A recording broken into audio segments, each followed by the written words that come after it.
அவர்களின் அனுபவங்களை நம்மோடு பகிர்ந்து கொள்ளும் பொழுது அவற்றை கேட்பதற்கு சுவாரஸ்யமாக இருப்பதோடு நம் வாழ்க்கைக்கும் பயனுள்ளதாக அமைகிறது. அந்த வகையில் இன்றைக்கு நாம் சந்திக்கவிருக்கும் விருந்தினர் என்ன தகவல்களை நம்மோடு பகிர்ந்து கொள்ள இருக்கிறார் என்பதை கவனிக்கலாம். நிகழ்ச்சியில் அடுத்த பகுதியாக வரவிருப்பது சிறப்பு விருந்தினர்.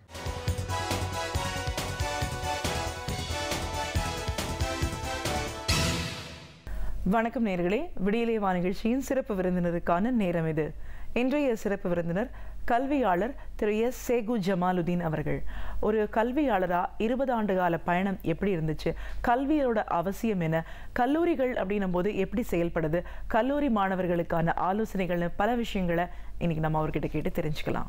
ஒரு கல்வியாளரா எங்க நிகழ்ச்சிக்கு உங்களை முதல்ல வரவேற்கிறோம் சார். கல்வியாளர் அப்படின்னு சொல்லும்போது இந்த கல்வித்துறையில் கிட்டத்தட்ட 20 ஆண்டுகளுக்கு மேலே கல்வியை ஒரு தொண்டு நிறுவனமாக ஆரம்பித்து இன்னைக்கு வரைக்கும் தொடர்ந்து அந்த பணியை செஞ்சிட்ருக்கீங்க. நிறைய பொறியாளர்களை, நிறைய கல்லூரி மாணவர்களை உங்கள் கல்லூரி மூலமாக உருவாக்கியிருக்கீங்க. அவங்க எல்லாமே இன்னைக்கு நிறைய நல்ல நிலைமையில் பல நாடுகளில் அவங்களோட பணிகளை சிறப்பாக செஞ்சிட்ருக்காங்க. அப்படிங்கிற முறையில் கல்வி ரொம்ப அத்தியாவசியமான ஒரு விஷயம். அதை ஒரு தொண்டா செய்யணும்ன்ற ஒரு மனப்பான்மையே ரொம்ப ஒரு மேன்மையான அணுகுமுறை. இந்த மாதிரியான ஒரு சேவை செய்யணும் அப்படின்னு நினைக்கிறவங்க மத்தியில் உங்களுடைய பயணம் எப்போ, எந்த காலகட்டத்தில் எப்படி தொடங்கிச்சு, இன்னைக்கு வரைக்கும் அது எப்படி செயல்பட்டு இருக்கு அப்படின்னு எங்கள் நேயர்களோட இன்னைக்கு நீங்கள் முழுமையாக பகிர்ந்துக்கணும் சார். முதல்ல ஒரு கல்வியாளராக இந்த பணி ஒரு கல்வித்துறைக்கு தான் நம்ம வரணும், இதை ஒரு சேவையாக செய்யணும் அப்படின்ற ஒரு எண்ணம், ஆர்வம்லாம் உங்களுக்கு எப்படி தோணுச்சு, அதுலேருந்து நம்ம பேச ஆரம்பிக்கலாம். இன்ஷால்லா. அதாவது முதல்ல நான் கலைஞர் டிவி ரசிகர்களுக்கு நான் என்னுடைய முதற்கண் சலாத்தை தெரிவித்துக் கொள்கின்றேன். இந்த கல்விப்பணி நான் ஒரு குக்கிராமத்தில் கீழக்கரையில் படிக்க ஆரம்பித்தேன். அங்கே இன்னும் பெரிய படிப்புன்னு இல்லை, ஆங்கிலம் அதிகமான ஈடுபாடு குறைவு தான். அங்கேருந்து படிச்சுட்டு நான் புதுமுக கல்லூரிக்கு இங்கே வந்தேன். இங்கே வந்த பிறகு புதுமுக கல்லூரியை பொறுத்தவரை அப்படியே படிப்படியாக மாணவர்களின் தோழமை, நட்புறவு அதிகமாக ஏற்பட்டதின் காரணமாக அங்கு நான் சீதாகாதி கிரசன்ட் ஸ்டூடெண்ட்ஸ் கிளப் என்ற ஒரு கிளப்பை எனது நண்பர்களோடு நிறுவி அந்த இதன் மூலமாக கிடைக்கப்பட்ட பணங்களை கொண்டு நாங்கள் எங்களுடைய சைடில், அதாவது அதிகபட்சமாக கீழக்கரை மாணவர்களும் காயல்படுத்தும் மாணவர்களும் அதில் இருந்தார்கள். எங்களுடைய இதை பொறுத்தவரை ராமநாதபுரம் டு கீழக்கரை வழியில் காஞ்சினகுடி என்ற ஒரு குக்கிராமம் இருக்கின்றது. அவர்கள் அந்த பயணம் செய்ய வேண்டும் என்றால் அந்த நடு ரோட்டில் இருந்து தான் அவர்கள் ஏற வேண்டும். மலையில் நனைந்து இருக்கக்கூடிய நிலை 75 இருந்தது. எந்த விதமான ஷெல்டரும் கிடையாது. ஒரு உடமரத்தின் கீழ் நிற்பார்கள். இதை எங்களுடைய நண்பர்களின் குழாமிற்கு எடுத்து சென்றேன். அவர்கள் உடனே அதை சரி என்று சொல்லி அங்கு ஒரு ஷெல்டர் ஒன்று ஆரம்பித்தோம்.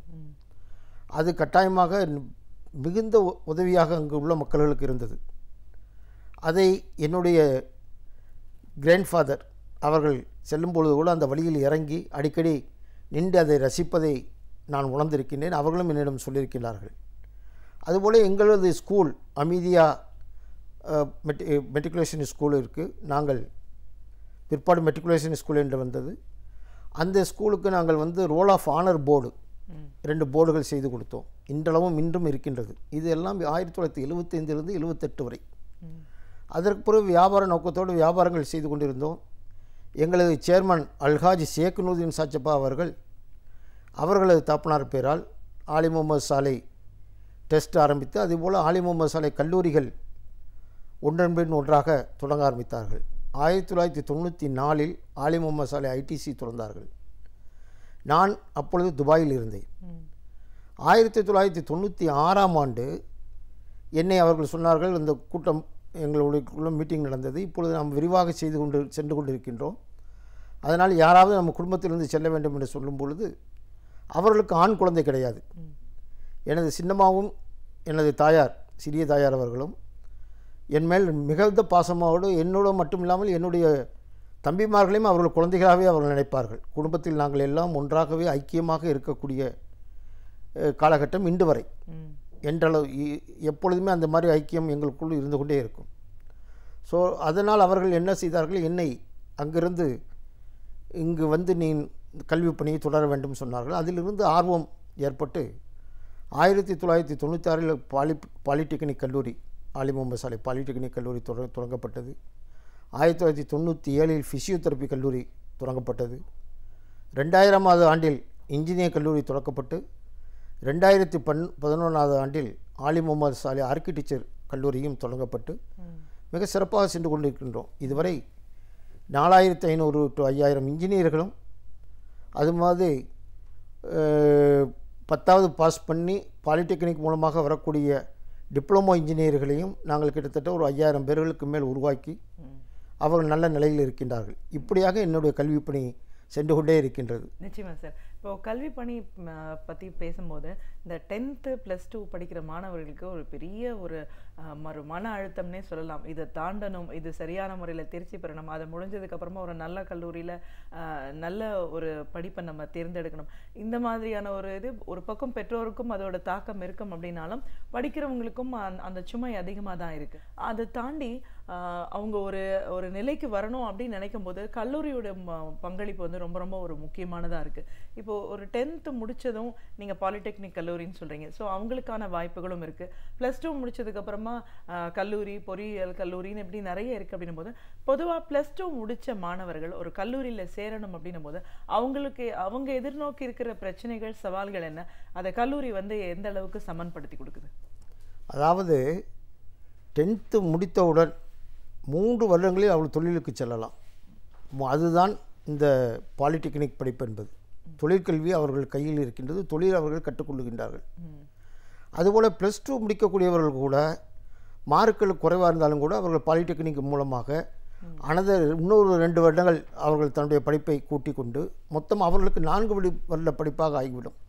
அவர்கள் முதலில் 10வது வகுப்பிலிருந்து அவர்கள் தொடராததினால் அவர்கள் +2 மூலமாக லேட்டரல் என்ட்ரி என்றக்கூடிய அந்த துறையின் மூலமாக அவர்கள் கட்டாயமாக பாலிடெக்னிக்குள் வர முடியும். இதெல்லாம் 10வது படிக்கும் பொழுது பாலிடெக்னிக் வருவதற்கு மிக லகுவான வழி இருக்கின்றது.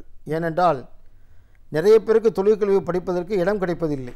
அதிகமான மார்க்கில் எடுத்தால் தான் ஸ்கூலில் கொடுக்கக்கூடிய நிலை இருக்கின்றது. அந்த நிலைகளை அவர்கள் தவிர்க்க முடியும். அந்த நிலையை தவிர்த்து அவர்கள் பாலிடெக்னிக் மூலமாக இன்ஜினியர் கல்லூரிக்கும் அவர்கள் செல்லக்கூடிய வாய்ப்பு இருக்கின்றது. 2வது வருடத்தில் இன்ஜினியர் கல்லூரிக்கு அவர்கள் செல்லலாம். ஸோ அவர்களுக்கு எந்த வருடங்களும் வீணாகுவதில்லை. 10வதிலிருந்து +2 படிக்க வேண்டும், அதுக்கு பின் 4 வருடங்கள் படிக்க வேண்டும் இன்ஜினியர். ஆனால் இவர்கள் 10வதிலிருந்து 3 வருடங்கள் பாலிடெக்னிக்கும் 3 வருடங்கள் இன்ஜினியரிங் படித்தால் டோட்டல் 16 வருடங்களில் அவர்களுடைய இன்ஜினியரிங் வாழ்க்கை பூர்த்தியாகிவிடும். ஆனால் லேட்டரல் என்ட்ரியாக வருபவர்களுக்கு கூட 1 வருடங்கள் படிக்க வேண்டும். பாலிடெக்னிக் மூலமாக படித்து வரக்கூடிய மாணவர்கள் நிச்சயமாக இன்ஜினியர் கல்லூரிக்கு வரும்போது அவர்கள் கொஞ்சம் ஸ்ட்ராங்காக இருப்பார்கள். கொஞ்சம் அவர்களுக்கு எல்லா விதமான பயிற்சிகளும் அங்கேயே முதலில் ஆரம்பத்தில் கிடைக்கப்பட்டுவிடும். அதனால் அந்த வழி பாலிடெக்னிக் மூலமாக வருவது மிகச் சுலபமான வழி. நமது குடும்ப சூழ்நிலை சரியில்லாமல் இருந்தால் நாம் பாலிடெக்னிக்கோடு நிறுத்தி கொண்டு வேலைக்கு செல்லக்கூடிய வாய்ப்பு, உடனே நாம் ஒரு தொழிலாளராக, ஒரு தொழில் தெரிந்தவராக நாம் பாலிடெக்னிக்கு செல்லக்கூடிய வாய்ப்பு மிக அதிகமாகவே இருக்கின்றது.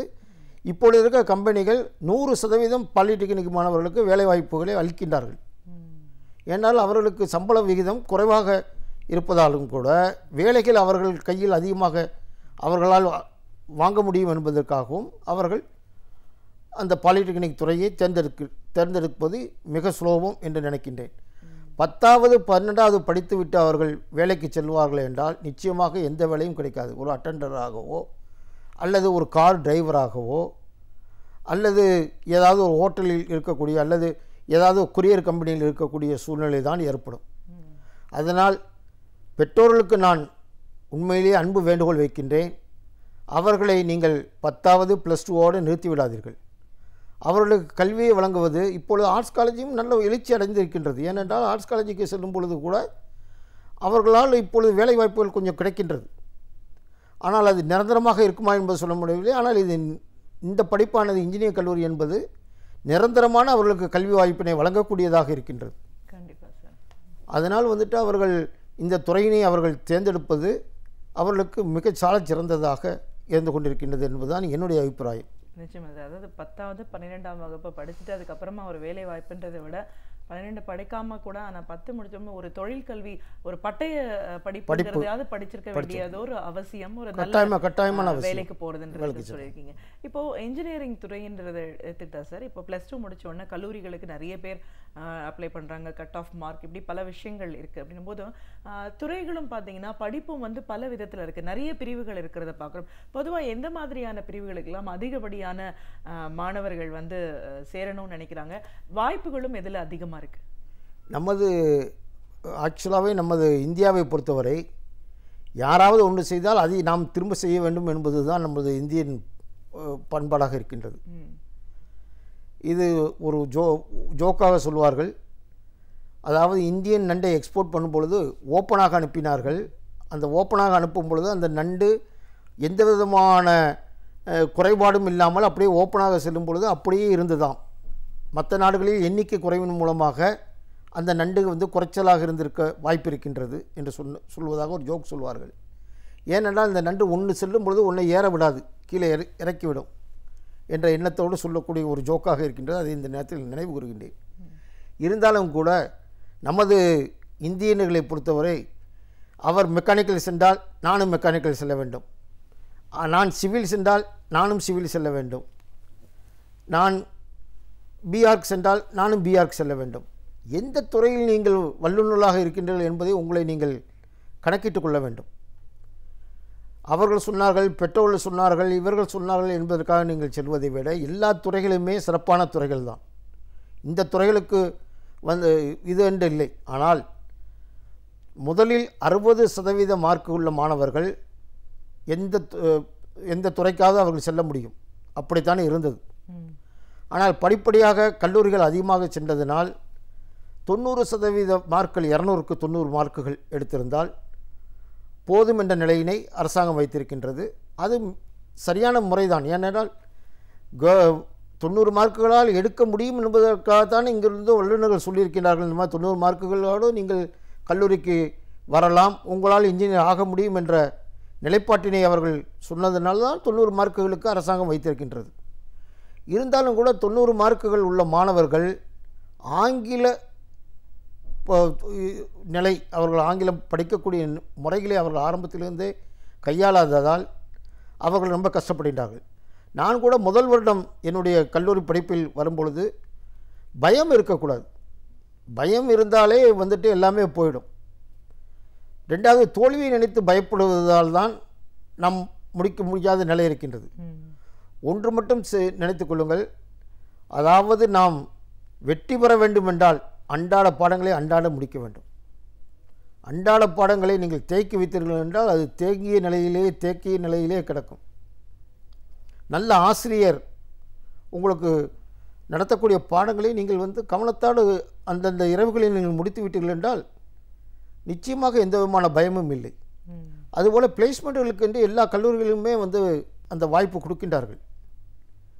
அவர்கள் அதுக்காக ட்ரைனிங் கொடுக்கிறார்கள். ஒரு சில கல்லூரிகள் இல்லாமல் இருக்கலாம். ஆனால் அந்த ட்ரைனிங்கை அவர்கள் கற்றுக்கொள்வார்கள். ஆனால் நிச்சயமாக எதையுமே பேஸ் பண்ண முடியும். ஒரு இன்டர்வியூக்கு சென்றோம் என்றால் இன்டர்வியூக்கு செல்லும் பொழுது அவர்கள் தெளிவாக செல்ல வேண்டும். போகும்போதே ஒரு மனிதன் வந்துட்டு அவரை பார்த்த உடனே ஃபஸ்ட்டு இம்ப்ரெஷன், இவரை பார்த்த உடனே இவரை வந்துட்டு எனக்கு பிடிக்குதுங்க அப்படின்னு சொல்கிற மாதிரி அந்த ஓனருக்கு வந்துட்டு ஏற்படணும். அதை விட்டுட்டு இவர் போகும்போதே முடியும், தலைநரே முடியும், கையில் வந்துட்டு ப்ரெஸ்லெட்டும் கையில் இதுவும் போட்டோம். இதுக்காகத்தான் நாங்கள் வந்து எங்கள் கல்லூரியிலே வச்சுருக்கோம், நீங்கள் வரும்பொழுது அதெல்லாம் தவிர்த்து விடுங்கள் என்று அவர்களுக்கு நாங்கள் பாடம் ஆரம்பத்திலிருந்தே சொல்லிவிட்டோம். சிறு குழந்தைகளுக்கு சொல்வதோடு முடிவெட்டுவதை கூட கவனமாக பார்க்கக்கூடிய ஆசிரியர்கள் எங்கள் கல்லூரியில் இருக்கின்றார்கள். ஏன் நான் கூட பார்ப்பது உண்டு. நீங்கள் அது மாதிரி செஞ்சால் உங்களுக்கு நாளைக்கு 4 வருடங்களுக்கு பிறகு நீங்கள் செல்லும் பொழுது அந்த நிலை வராது. நீங்கள் இல்லாவிட்ட முடிவை வைத்துக்கொண்டு அதை வைத்துக்கொண்டு செல்லும்போது முதல் ஆரம்பத்தில் அந்த கம்பெனி உங்களை செலக்ட் செய்யக்கூடிய நிலை கூட இருக்காது. இப்போ நம்ம வாய்ப்புகள் பற்றி பேசும்போது நீங்களே இன்டர்வியூஸ் பற்றி சொன்னீங்க. பொதுவாக வந்து நல்லா ஒரு படிக்கிற மாணவர்கள் 100க்கு 100% மதிப்பெண்கள் எடுக்கக்கூடிய மாணவர்களுக்கு கூட ஒரு இன்டர்வியூ அப்படின்னு வரும்போது அதில் வந்து சரியான முறையில் அவங்கள வெளிப்படுத்திக்க தெரியாமல் நிறைய பேர் இருக்காங்க. ஸோ இப்போ இதுக்கான பயிற்சி கல்லூரியில் கொடுக்குது அப்படின்னாலும் அவங்களுக்கு அந்த துறை சார்ந்த நிபுணத்துவம் இருக்கும். ஆனால் அந்த கம்யூனிகேஷன், அதை பேசுறதுல வந்து திறமை இல்லாமல் நிறைய பேர் வாய்ப்பை இழக்கக்கூடிய ஒரு சூழலும் இருக்கு. ஸோ இதுக்கான ஒரு பயிற்சின்னு வரும்போது கல்லூரிகள் என்ன பண்ணுது சார்? இதெல்லாம் வந்து ஆக்சுவலாகவே அவங்களுக்கு வந்து பய உணர்ச்சி தான். முதல்ல ஆரம்பத்தில் பய உணர்ச்சி தன்னை விட்டு நீங்க வேண்டும். நாம் மெடிக்கல் செக்கப் சென்றால் எல்லாருக்குமே மனம் பக்கு படப்படன்னு அடிப்பது வழக்கம். உண்மையிலேயே உடம்பு நன்றாக இருக்கும், உள்ளுக்குள் எல்லாமே வந்துட்டு ரிசல்ட் வந்தோடனே எல்லாம் எஸ் என்று சொல்லக்கூடிய நிலை இருக்கும். உங்களுக்கு அதுபோல் நீங்கள் அந்த மருத்துவத்தை நான் உதாரணமாக சொல்கின்றேன். மருத்துவத்திற்கு யார் சென்றாலுமே அந்த பயம் இருக்கும். ஊசி போடுவதற்கு முன்னால் ஒரு பயம் இருக்கும். ஊசி போட்ட பிறகு அந்த பயம் போய்விடும். அதுபோல் நீங்கள் ஒரு இன்டர்வியூ பேஸ் பண்ண பொழுது நீங்கள் 100 மார்க் எடுத்திருக்கிறது என்பது இல்லை. நீங்கள் எப்படி ஆங்கிலம் பேசுகின்றீர்கள், உங்களுடைய ஆங்கிலம் அல்லது நீங்கள் சொல்ல வேண்டிய மொழியின் மூலமாக எவ்வளவு அவர்களை புரிய வைக்கின்றீர்கள் என்பதுதான் முக்கியம். அதை நீங்கள் உணர வைத்து விட்டீர்கள் என்றால் இவரால் நமக்கு இந்த கம்பெனிக்கு சம்பாத்தியம் கிடைக்க இருக்கும். ஏன்னா உங்களுக்கு அவர் வந்துட்டு 20,000 ரூபாய் 25,000 தரும் பொழுது வருஷத்திற்கு 2 லட்ச ரூபாய் 3 லட்ச ரூபாய் அவர் முதலில் இழக்கின்றார். முதல் 6 மாதத்திற்கு அவரிடமிருந்து எந்த விதமான வருமானமும் வரப்போகிறது இல்லை. அதுக்கு பிறகு தான் அந்த வருமானம் வரும் அவர்கிட்ட அந்த 6 மாதத்துக்கு பிறகு தான். அதனால் அதையே நாம் உணர வேண்டும். அப்போ நமக்கு அந்த பயிற்சிகள் நாம் அளிப்பதை நிறைய பேர் உதாசீனப்படுத்தினார்கள். பயிற்சி அளிக்கும் நேரங்களில் அவர்கள் வருவதில்லை. நாங்கள் அதற்காக ஒரு வாரமே அந்த கல்லூரியை இயங்குவது நிறுத்திவிட்டு அவர்களுக்கு ஒரு வாரம் தொடர்ச்சியாக பயிற்சி, ஒரு வாரத்திற்கு 6 நாட்கள் வீதம் 8 மணி நேரம் அவர்களுக்கு தொடர்ச்சியான பயிற்சிகள் காலையிலிருந்தே அளிக்கின்றோம். திரும்ப இன்டர்வியூ பேஸ் பண்ணும் பொழுதும் அவர்களுக்கு அந்த பயிற்சியினை அளிக்கின்றோம். அதற்கான புத்தகங்களை அவர்களுக்கு வழங்குகின்றோம். வழங்கி அந்த இதுகளையும் ஆன்லைன் டெஸ்ட் மூலமாக அவர்களை தயார்படுத்தி வைத்திருக்கின்றோம். கடந்த ஆண்டு இறைவனர்களால் 345 மாணவர்கள் எங்களது கல்லூரியில் நேர்முக தேர்வில் அவர்கள் வெற்றி பெற்று வேலைக்கு சென்றிருக்கிறார்கள் என்பதை மகிழ்வோடு தெரிவித்துக் கொள்கின்றேன். நிச்சயமா சார். இப்போது கல்லூரிகள்னு பார்க்கும்போது நிறைய பொறியியல் கல்லூரிகள் இருக்குது. ஒரு வருடமும் வந்து கல்லூரியிலிருந்து நிறைய பொறியாளர்கள் உருவாயிட்டே இருக்காங்க. ஸோ அதற்கான வேலை வாய்ப்புகள் அப்படின்னு பார்க்கும்போது எந்த அளவுக்கு சாத்தியப்படுது சார்? அதாவது வேலை வாய்ப்புகள் எல்லா இடத்துலையுமே இருக்குது, இல்லாமல் இல்லை. நான் முதல்ல ஆரம்பத்திலே சொல்வதெல்லாம் குவாலிட்டி அவர்களுக்கு வேணும். கம்பெனி நிர்வாகத்திற்கு அவர்களுக்கு குவாலிட்டி வேணும். மாணவர்களும் குவாலிட்டி இருந்தால் 8 லட்சம் பேர்களுக்கும் அவர் வேலை கொடுக்க தயாராகத்தான் இருப்பார்கள். ஒன்றும் வேலை வந்துட்டு இல்லாண்டு இல்லை. இப்போ 8 லட்சம் பேர்கள் வந்து இப்போ படிக்கிறதா சொல்கிறாங்க நாடு முழுவதும். 16 லட்சம் சீட்டுகளில் 8 லட்சம் சீட்டு தான் கவர் ஆகிருக்கு. 8 லட்சம் இதுகள் ஆகலை. இந்த 8 லட்சம் சீட்டுகளும் கவராகாமல் இருப்பதற்கு என்ன காரணம், அதை நாம் வந்து பார்க்கணும். நிறைய இன்ஃப்ராஸ்ட்ரக்சர்ஸ் இல்லாத கல்லூரிகள் நிறைய இருக்குது, இல்லாமல் இல்லை. நல்ல ஆசிரியர்கள் இல்லாத கல்லூரிகள் நிறைய இருக்குது, இல்லாமல் இல்லை. நான் ஒத்துக்கிறாமல் இல்லை. ஆனால் அதுகளை வந்து நம்ம வந்து சீர்திருத்த வேண்டும். நமக்கு உள்ள சமூக ரீதியாக இறைவன் நமக்கு இந்த பொறுப்பை வழங்கியிருக்கான். இந்த பொறுப்பை வழங்கியிருக்க பொறுப்பை நாம் வந்துட்டு திரும்ப நாளைக்கு இறைவன் நம்ம கேள்வி கேட்பான். இந்த மாணவர்களை உன்னோட ஒப்படைச்சினேன், இந்த மாணவர்களுக்காக நீ என்ன செய்தாய், நீ நல்லது செய்தாயா? நீ பாட்டில் தூங்கிட்டு இருந்தால் முடியாது. நான் 20 வருடங்கள் ஆகிவிட்டது. காலையில் வந்துட்டு சுப்பு தொழுவி விட்டாது. எங்களை 5-5:30 மணிக்கு எழுங்கக்கூடிய பழக்கம் இருந்தாலும் கூட 6 மணியிலிருந்தே ஃபோன்களை நாங்கள் ஆரம்பிச்சிடுறோம். எப்படி வந்துட்டு கல்லூரி வந்துட்டு ரன்னிங் இருக்குதுன்னு சொல்லிட்டு பிரின்ஸிபல்லேருந்து எல்லாரையுமே நம்ம வந்துட்டு இங்கேருந்து இது பண்ணுறோம், நேரடி பார்வை பார்க்கின்றோம். இந்த மாதிரி நேரடி பார்வை பார்த்திங்கன்னா எந்த கல்லூரியும் குறைவாக சீட்டு இருக்க வேண்டிய நிலை இல்லை. ரெண்டாவது, மாணவர்கள் வந்த உடனேயும் வந்துட்டு அந்த 90% உள்ள மாணவர்கள் அடிமட்டத்தில் வருகின்றோம் என்ற எண்ணத்தை ஆசிரியர்கள் அவர்களுக்கு போக்க வேண்டும். உன்னால் முடியும், வெற்றி பெற முடியும், நிச்சயமாக உன்னுடைய வெற்றி உன் கையில் இருக்கின்றது, யார் கையிலையும் இல்லை. நிச்சயமாக அவர்களில் தான் இருக்குது அந்த வெற்றி வாய்ப்பு. அந்த வெற்றி வாய்ப்பை நாம் வந்துட்டு பெற்றே ஆக வேண்டும். நமது குடும்பம் அப்போ தான் உயரும்.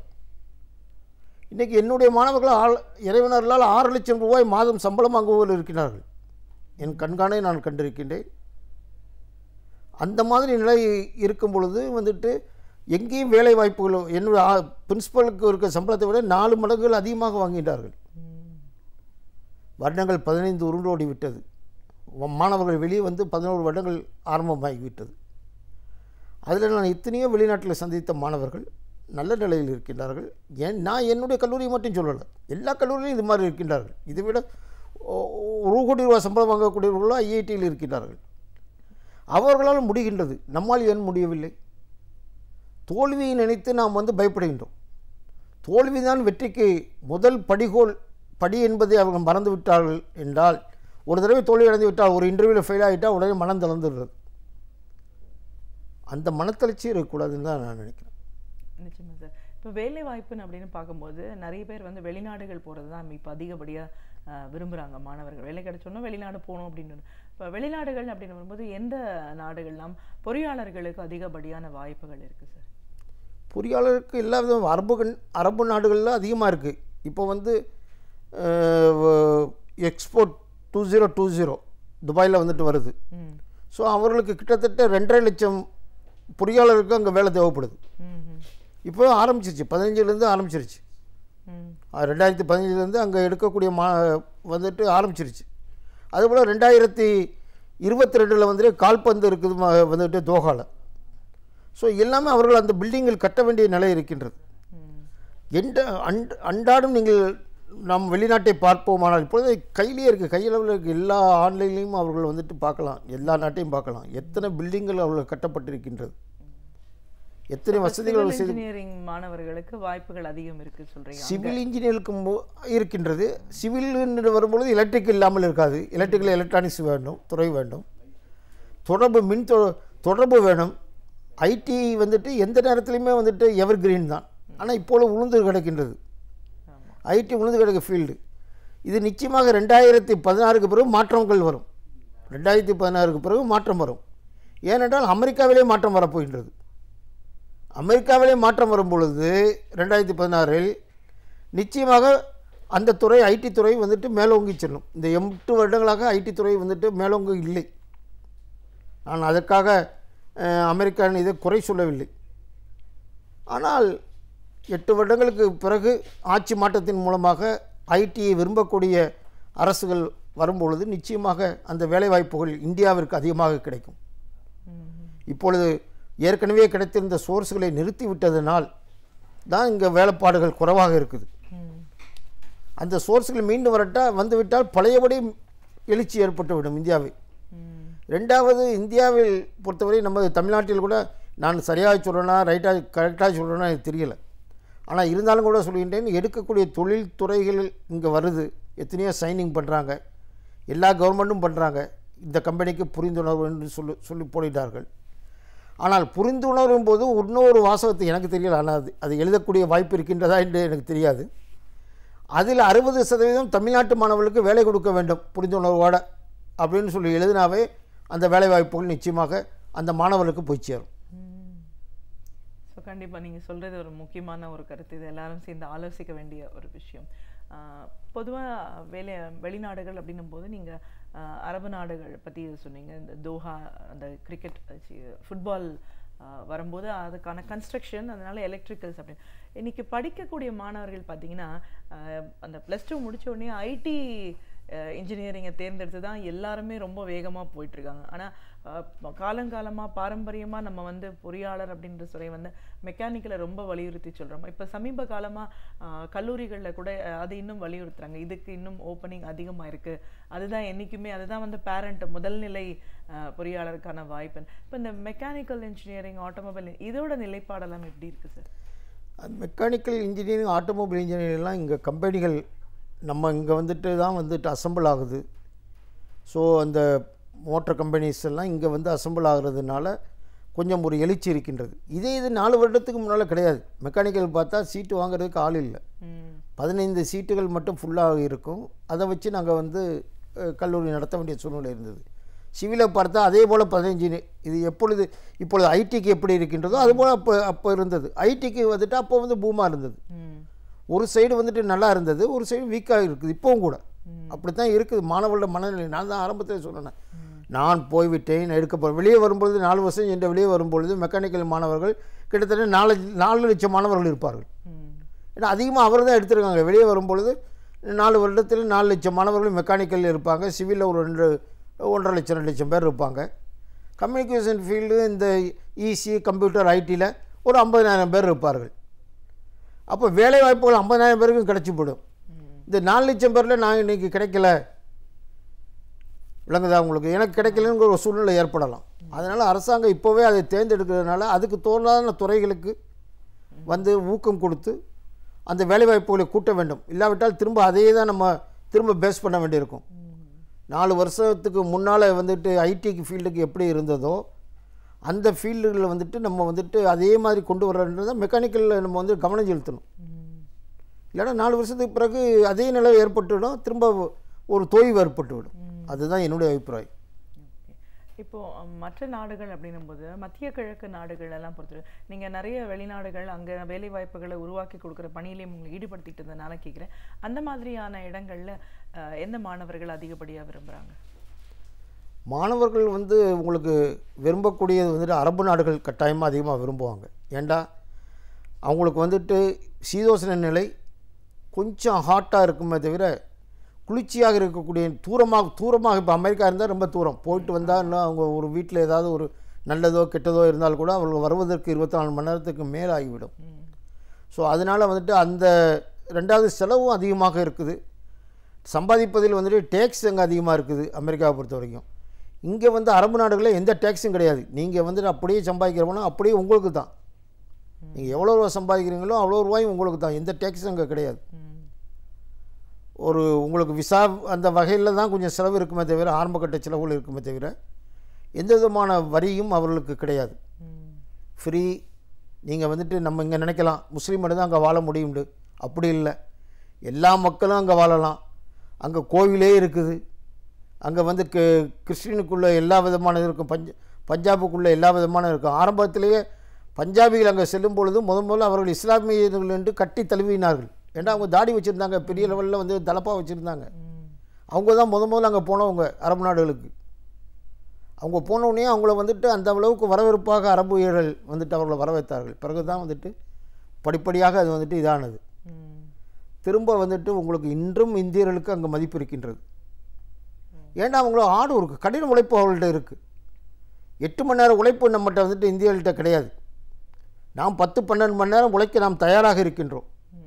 நம்மகிட்ட நல்ல லாங்குவேஜ் இருக்குது, இங்கிலீஷ் இருக்குது. இப்போ சைனீஸ் வந்துட்டு இருக்காண்டா அவனும் உழைப்பாளியாக இருப்பான், ஆனால் அவன்கிட்ட ஆங்கிலம் கிடையாது. நம்மகிட்ட இந்த இருக்கக்கூடிய ஆங்கிலத்தை நாம் பயன்படுத்தி கொள்ள வேண்டும். இன்னும் 10 வருடங்களுக்கு தான் அந்த ஆங்கிலம். அவர்களும் வந்து விடுவார்கள், அந்த போட்டிக்கு அவர்களும் வந்து விடுவார்கள்.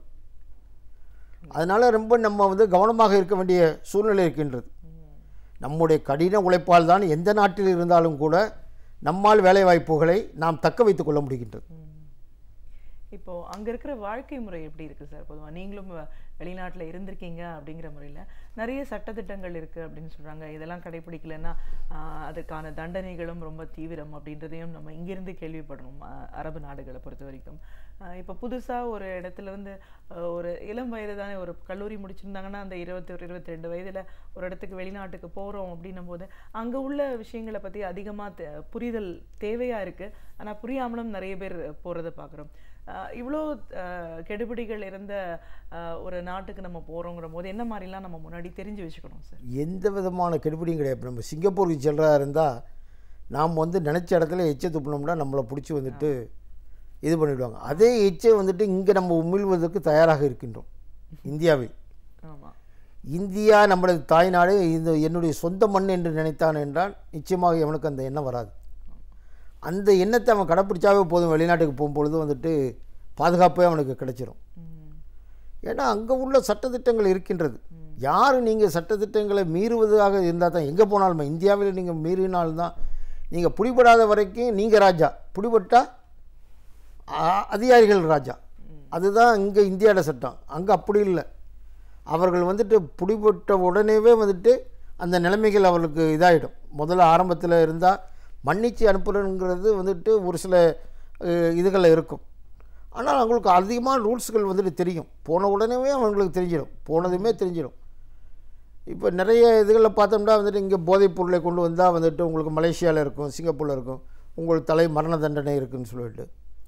அப்போ அப்படி இருக்கும்போது வந்துட்டு அதை மீறி செல்லுவர்களுக்கு அதுக்கு எங்கே போனால் தெரியும், இங்கே போனால் இதுதான் ஆகும்னு இருந்தால் போய் அவனோட லைஃப் முடிச்சு தான் ஆகும். தெரியாமல் வந்துட்டுருக்காது. அதே மாதிரி வந்துட்டு எத்தனையோ இதுகள் இருக்குது. ஒன்று நீங்கள் எந்த உலகத்துலேயும் வந்துட்டு ஒரு பெண்ணை வந்துட்டு நம்ம வந்து மானபங்கப்படுத்தினோம்னா நிச்சயமாக எல்லா இடத்துலையும் வந்து அதே தண்டனை தான். அங்கே கொஞ்சம் தீவிரமாக இருக்கும். இங்கே வந்து 10 வருஷம் ஜெயிலாக இருக்கலாம், அங்கே வந்துட்டு அதுக்கு தூக்கு தண்டனை இருக்கலாம் உடனே இமிடியேட்டாக. அப்படி இருக்கும் பொழுது வந்துட்டு அந்த பயத்தில் தான் வந்துக்கிட்டு இப்போ எமர்ஜென்சி தேவையா தேவையில்லையானுங்கிறது வேறு. ஆனால் எமர்ஜென்சி நேரத்தில் கொஞ்சம் அதிகமாகவே வேலை நடந்தது. அது எல்லோரும் ஒத்துக்கிறது தான் வேணும். கரெக்டான டைமுக்கு ட்ரெயின் வர்றது அந்த நிலைமை அங்கே இருக்கும். எந்த வெளிநாட்டுக்கு போனாலும் அந்த டைமுக்கு கரெக்டாக இருக்கும். எந்த இப்போ லண்டன் மாதிரி இடங்கள்லாம் ட்ரெயின் லேட்டாக வந்தால் இத்தனை சதவீதம் பணங்களை திருப்பி தர்றேன்னு சொல்லிட்டு அவன் வந்துட்டு இது பண்ணுறான். ஏன் அவனால் லேட்டாக வராதுங்கிறதுக்காகத்தான். 30%, 30 அரை மணி நேரம் நீங்கள் லேட்டாக வந்தால் 30% பணத்தை நீங்கள் திருப்பி வாங்கிக்கலாம். 1 மணி நேரம் லேட்டாக வந்தால் 60% பணத்தை நீங்கள் திருப்பி வாங்கிக்கலாம். அந்த மாதிரி வந்துட்டு ஒரு சிஸ்டம் வந்துட்டு அவங்க தயாராக இருக்காங்க. தன்னோட நிமிடங்களுக்கு லேட்டாக வர. இப்போ இங்கே நிமிடங்கள் லேட்டாக வந்தால் எங்கேருந்து கொடுப்பாங்க? அதை கொடுக்குறதுக்கே வழி இல்லை. கல்வியாளரா கல்வியோட அவசியம் என்ன, அது எல்லாரும் தெரிஞ்சுக்கிட்டா எல்லாருக்கும் முறையான நல்ல கல்வி கிடைச்சிட்டா அவங்களோட வாழ்க்கையை நல்லபடியாக அமையும் அப்படிங்கிறதுக்காக ஒரு தொண்டா இதை செய்ய ஆரம்பிச்சு இன்றைக்கி பல கல்லூரிகள் உருவாக்கி நிறைய மாணவர்கள் பல நாடுகளில் பலவிதமான பணிகளில் தங்களை ஈடுபடுத்திட்டு இருக்காங்க. உங்களோட இந்த கல்வி பணி சார்ந்த அனுபவங்களை எங்களோட நீங்கள் முழுமையாக பகிர்ந்ததுக்கு ரொம்ப நன்றி.